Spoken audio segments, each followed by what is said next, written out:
Hey, buenos días, mi nombre es César Daniel Álvarez, soy de Junior 7 y esta exposición correspondiente a mi actividad libre de profundización de español. Hoy vamos a explorar el análisis morfosintáctico, una herramienta fundamental para entender cómo funciona nuestro idioma, el español, por dentro, viendo las palabras tanto por su forma como por su función. Por lo tanto, el objetivo de hoy es aprender a ejecutar el análisis morfosintáctico. Antes de ver las definiciones, pues les voy a hacer una pregunta. ¿Alguien recuerda la diferencia entre una palabra y una oración? Ya sé que suena muy obvio, pero ahí está la clave de hoy. Bueno, cuando nos adentramos en el tema, el nombre suena complejo o difícil, pero en realidad es la unión de dos disciplinas o dos ciencias. La morfología mira las palabras de forma aislada, como si fueran piezas de Lego sueltas. La sintaxis mira cómo se conectan esas piezas para construir algo con sentido. Para entender esto, pensemos en una persona. Por ejemplo, no sé, Messi.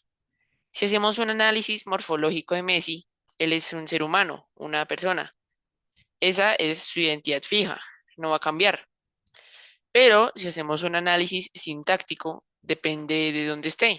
En la cancha su función es ser delantero, pero en su casa su función es ser papá. Con las palabras pasa exactamente igual. Morfológicamente una palabra puede ser un sustantivo, pero sintácticamente puede funcionar como sujeto o como complemento.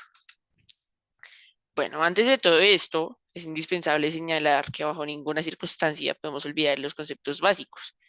Entre otros, los verbos son palabras que expresan acciones, estados o procesos. Los sustantivos son palabras que nombran a personas, animales, cosas, lugares, ideas o sentimientos. Que los adjetivos son los que acompañan el sustantivo para expresar sus cualidades, características o estados. Si olvidamos esto, será de verdad muy difícil que entendamos cómo funciona todo lo demás. Bueno, antes de analizar una oración completa, perdón, debemos reconocer qué tipo de palabra tenemos enfrente. Las dividimos en variables, como los sustantivos y verbos que cambian si hablamos de uno o muchos, e invariables, como las preposiciones que siempre se escriben igual. Decimos que el sustantivo es variable porque cambia. Por ejemplo, si digo gato, puedo cambiarlo a gatas, femenino plural. En cambio, una preposición como con es invariable. No existe decir conas o cones, siempre se queda igual. Así de estricto es nuestro idioma. Vamos a ver ejemplos de por qué unas cambian y otras no. Si tomo la palabra niño, es una palabra variable porque la puedo cambiar a niña, niños o niñas para adaptarla.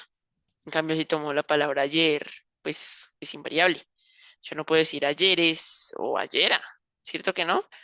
Las palabras invariables como ayer, bien o con siempre se quedan exactamente igual, sin importar el resto de la oración. Una vez que conocemos las piezas, vemos cómo interactúan. Toda oración bimembre se divide en dos grandes bloques, como lo dice su nombre, bimembre, el sujeto y el predicado. A su vez, el verbo del predicado suele estar acompañado de complementos que nos dicen el qué, a quién, cómo, cuándo o dónde ocurre la acción. Aquí ya no miramos las palabras solas, sino en equipo. Si digo el auto ruidoso falló, el bloque del sujeto es el auto ruidoso, porque todo ese grupo nos dice de qué estamos hablando y su núcleo es el sustantivo auto. El bloque del predicado es simplemente falló, porque es la acción que ocurrió. ¿Ven cómo aquí agrupamos las palabras en cajas grandes? Ahora vamos a verlo en la práctica y vamos a ir palabra por palabra. El perro rápido esconde su hueso en el jardín. Él es un artículo determinante. Perro es el sustantivo, el protagonista. Rápido es el adjetivo que nos dice cómo es el perro, sus características. Ahora cambiemos el chip a la sintaxis. ¿Quién hace la acción? El perro rápido. Todo eso junto es nuestro sujeto. ¿Qué hace? Esconde su hueso. Ese esconde su hueso es el predicado. Ven cómo las mismas palabras ahora juegan un rol en equipo. Vamos con otro ejemplo. En el Mundial de Fútbol 2026, Kylian Mbappé hizo 10 goles. Está más complicado, pero es lo mismo. Morfológicamente, en es una proposición. El es artículo, mundial sustantivo, de proposición, Fútbol sustantivo. 2026 adjetivo numérico. Kylian Mbappé sustantivo. Hizo es un verbo. 10 adjetivo numérico y goles sustantivo. De como, perdón. Ahora sintácticamente, Kylian Mbappé es el sujeto porque él es el que realizó la acción, ¿cierto? Y aquí el predicado cambia un poco porque contiene tanto a en el Mundial de Fútbol 2026 como a la parte que nos dice hizo 10 goles. Una vez que lo entendemos todo será mucho más claro.